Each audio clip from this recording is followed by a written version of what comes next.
Ya, Sonora FM 92 Jakarta dan sahabat-sahabat yang mendengarkan via streaming di sonora.id, sonora.co.id maupun melalui aplikasi Joox ya. Dan Anda yang menyaksikan juga melalui kanal YouTube Sonora FM, kami live streaming selama 1 jam ini masih bekerja sama dengan bolasport.com untuk informasi dan referensi pengetahuan Anda di bidang olahraga. Anda silakan klik bolasport.com ya, dengan 1 klik Anda sudah bisa mendapatkan informasi semua yang Anda butuhkan terkait dengan dunia olahraga.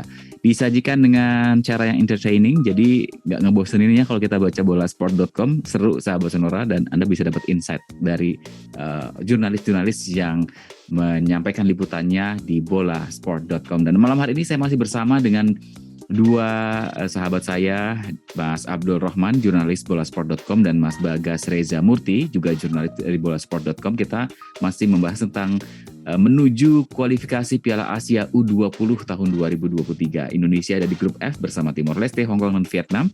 Tanggal 14 September ini akan dimulai pertandingannya sampai dengan 18 September nanti. Kita berharap yang terbaik tentu saja.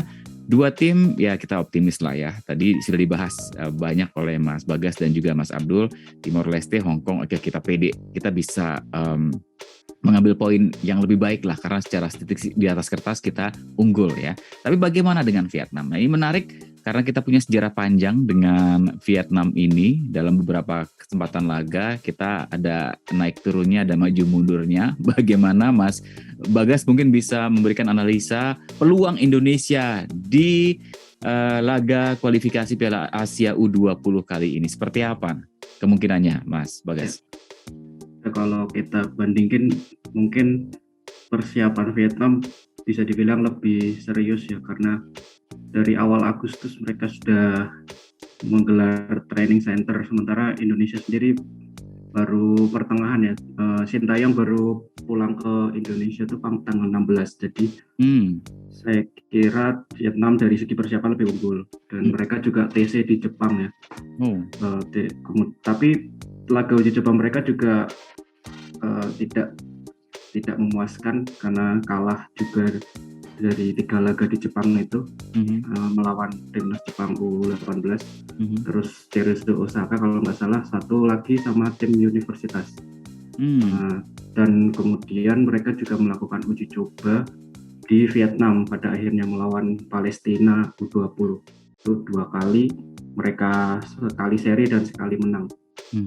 Dan setelah itu mereka akan langsung berangkat ke Indonesia ya, dan mereka juga start lebih awal untuk berlaga di Surabaya. Mereka datang lebih awal untuk mempersiapkan itu. Jadi ini jadi satu poin yang wajib diwaspadai juga oleh Indonesia, karena Vietnam bisa dibilang rival kita juga ya.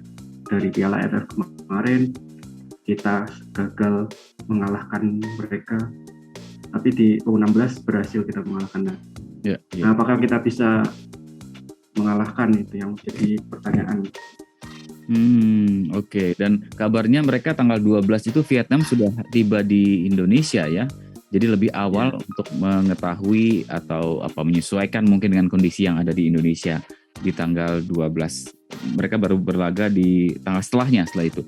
Ini training TC-nya sampai ke Jepang, kemudian uji cobanya juga dengan tim Jepang ya. Ini luar biasa sebetulnya. Sementara Indonesia uji coba dengan kemarin Persija ya Mas ya, sama Persis Solo. Persis Solo. Lokal dengan bermain dengan tim asing itu gimana? Apakah yang tim asing akan berarti lebih menantang atau seperti apa ya?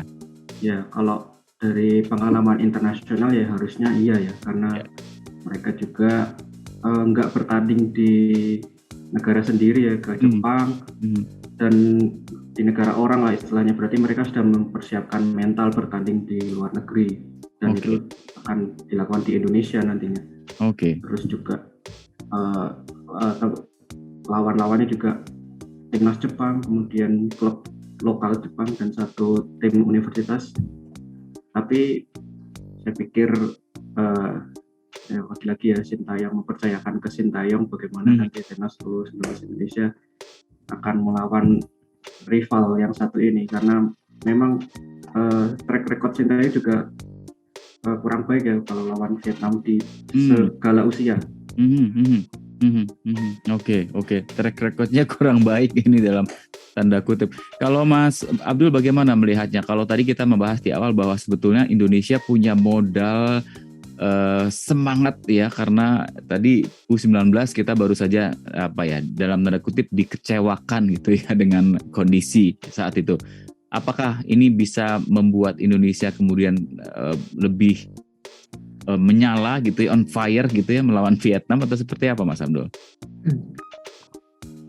Mungkin kalau kita flashback harusnya itu bukan menjadi salah satu alasan sih, karena kan kalau misalkan kita menjadikan itu alasan di rasa sakit di beberapa waktu lalu akan mempengaruhi psikologis pemain sih. Harusnya pemain sudah melupakan tuh bagaimana momen-momen pahit itu dan menatap laga kualifikasi seperti apa, karena kan sudah berbeda lah di mana situasinya seperti apa. Mungkin dari Sintayong juga pastinya sudah memberikan arahan lah di mana anak didiknya ini agar bermain tampil baiklah di hadapan publik sepak bola Indonesia gitu. Yang tadi Mas Bagas bilang juga, Vietnam ke Indonesia cukup bermodalkan bagus di 2 laga akhir. Mereka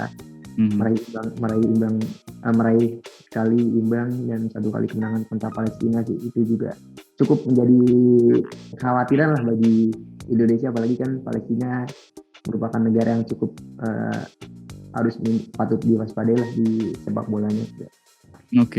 Oke, jadi catatan-catatan yang sudah dilalui timnas Vietnam ya melawan Palestina tadi ini menjadi catatan penting seharusnya buat Indonesia ya.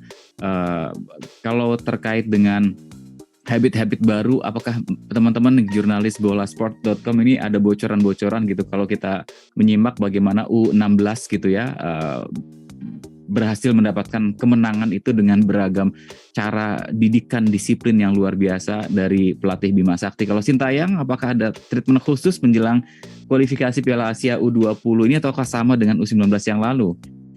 Mas Abdul mungkin. Mungkin nggak beda jauh kali Mas ya. Sintayong kan tipe pelatih yang cukup disiplin lah. Ya. Nggak boleh telat latihan, makanan juga cukup diperhatikan, nggak boleh makan yang berminyak-minyak. Mungkin kalau secara peraturan nggak beda jauh lah sama beberapa training center yang sudah dilakukan Sintayong di timnas yang sudah saya sebutkan tadi seperti itu. Oke, boleh nambahin nggak? Jadi Sintayong juga melakukan ini dulu ya, tes fisik dulu ya sebelum ini. 19 juga digembleng fisiknya dulu ya. Mungkin salah satu persiapan yang khusus dilakukan yaitu dia tidak percaya sepenuhnya ke klub, jadi maka tes dulu fisik pemain dengan menggebirnya di tes fisik, dan itu bisa salah satu persiapan yang paling sering dilakukan Sintayong ketika mempersiapkan ajang sebuah ajang. Iya. Persiapan fisik penting, apalagi masing-masing pemain memiliki pengalaman yang berbeda-beda ya, aktivitasnya di klub masing-masing. Ada yang memang sudah punya jam terbang tinggi, ada yang mungkin masih perlu jam terbang tadi ya, perlu panggung gitu ya. Baik, Mas Bagas dan juga Mas Abdul, menarik ya berbincang. Mudah-mudahan hasil terbaik tentu saja untuk Indonesia bisa memenangkan ya dan bisa menjadi juara grup F ya. Bagi peluangnya mungkin ya kita menjuarai grup F ini ya. Mas Bagas, Mas Abdul juga ya punya optimisme ini ya. Ya, juara grup kan otomatis lolos Mas. Lolos. Jadi, ya. Memang aturannya kan ini ada 10 grup. Ya. Juara grup langsung lolos dan dipilih 5 runner up terbaik. Kita kalau bisa jadi juara grup ya kenapa enggak? Kalaupun runner up harus 5 terbaik.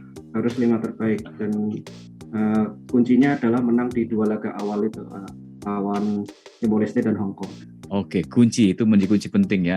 Terima kasih Mas Bagas dan Mas Abdul sudah berbincang bersama kami dan juga sudah memberikan informasi kepada sahabat Sonora di program Sporta malam hari ini. Salam sehat Mas Abdul dan Mas Bagas. Terima kasih. Terima kasih Mas Yudi, terima kasih Abdul.